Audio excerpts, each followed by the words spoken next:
Aloha and thanks for tuning in. So really quickly, I wanted to talk about the quasi-budget setup as it's kind of my only setup for flying right now while I'm eagerly awaiting my new PC to arrive. Now, when I fly in my full cockpit setup, I love the tactile feel of switches, of knobs, of, of just the controls of the aircraft. And I didn't really have that as much up here, but I didn't want to spend the money to put it up here. So I looked online to kind of figure out what I could do control-wise. And what I saw was, and this is between Amazon, Etsy, eBay, and just generic searches in Google. There's a few different groups that are making extra controls for between Microsoft Flight Simulator, X-Plane 12. And what you get with their controls is you get the push-pull style throttle, the prop, and the mixture. You may get a flap knob, and you may get a roundy for... and it looks like a left and right kind of trim, but it's actually your main trim. For about $140, that's roughly what you'd get. And then if you want to spend $210, you would actually go up to the trim wheel. I didn't want to spend $200. And if I'm going to throw out $200, I'm going to get another Bravo throttle quadrant. If I'm going to spend the money, I'm going to spend it that way. But I just didn't want to spend it. So what I did was I figured out what I wanted, and I looked through my parts bins, because I have many parts bins, because when I built the downstairs cockpit, I had all sorts of leftovers. So I decided to build something with what I had. I had linear potentiometers, which that's all this is if you look up here. Linear potentiometers. I had a multiple four-way switches, and you can see here, in manager. But you can also see here, when I tilt this down, I can control my tank. When I look over this way, and we kind of zoom in, you can see I have my pitot here, I have my fuel pump here, and I will tilt my little virtual head and parking brake. You also have flaps. So those are pieces, parts I had. There's a piece right here. You can kind of see it screwed in. I bought this as a standalone unit at least 6 months ago off of Etsy, and it never worked. It just didn't work for me. So it came with a rotary potentiometer that just, I wired it in. I could never get it working right. So I threw it in a box of parts. As I built this box, I decided I would, instead of me 3D printing what somebody else had already 3D printed, I would just try to use it. So I put in a rotary encoder. I strengthened this side.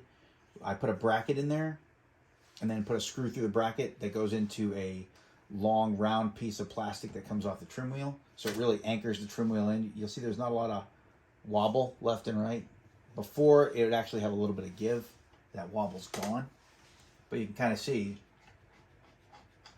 I now have trim wheel control.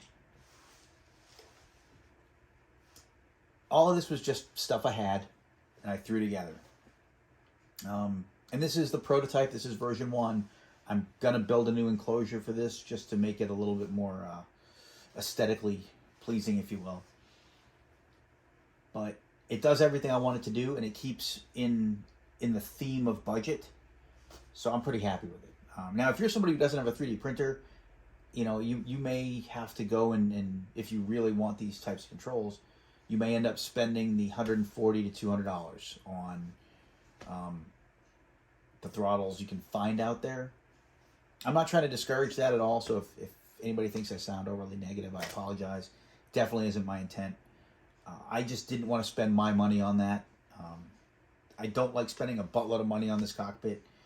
Now, I did splurge on the Honeycomb Alpha here. This is a second Alpha, but to me, this Alpha is just so amazing. I can't... This is my recommendation to anybody who's ever... If you're going to get into this hobby at all, and you're going to fly aircraft that have a yoke, you cannot go wrong with a Honeycomb Alpha. You get switches and controls. So you get your alternator, your master, your battery, your avionics, lights. You can actually start the engine down here. You get your push to talk. You can set these up as trim. Now I don't have these set up as trim. Or do I? Yeah, by default they are. I just never use them that way. So you can see though, it is set up to be trim. I just never use it that way. But it is a very, very, very good yoke. The Cytec yoke or Logitech yoke doesn't come with these switches. So if you go with a Logitech yoke, you may end up having to buy the Logitech panel with all the switches on it to complement it, and you come out to almost the same price as this yoke. And this feels so much better. The Logitech yoke feels plastic. This does not. And I don't want to bash the Logitech yoke. I have one. I fly with it sometimes. It's never my first choice. But this was my splurge. This was my big splurge in this cockpit. And I didn't want to spend more money. So building this box, it's worked so well. My next iteration will just be, there'll only be throttle and mixture. There will not be a prop on it. So it'll be narrower and it'll probably be a little longer. And there's another pieces part coming. I built a panel that Captain Bob had actually put a YouTube video on. It's a multi-panel. I built one. I loved it. I've got the guts of it still sitting out in my living room right now.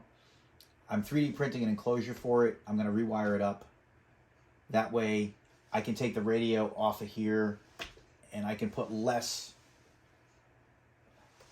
ancillary gauges, I'll say, and I can focus on these gauges more on the touch panels, if that makes sense. Because that multi-panel, I can do my transponder, my autopilot, and my radio just on a panel off to the side.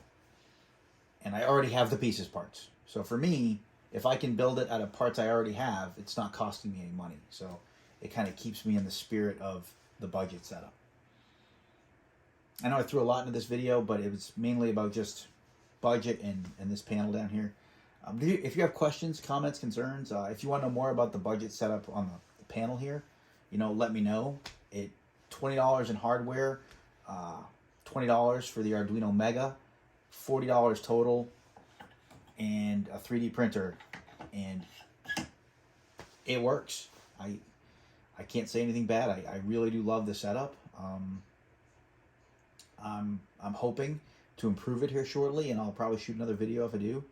Also, when I get the new enclosure for all this, I'll shoot a video for that as well.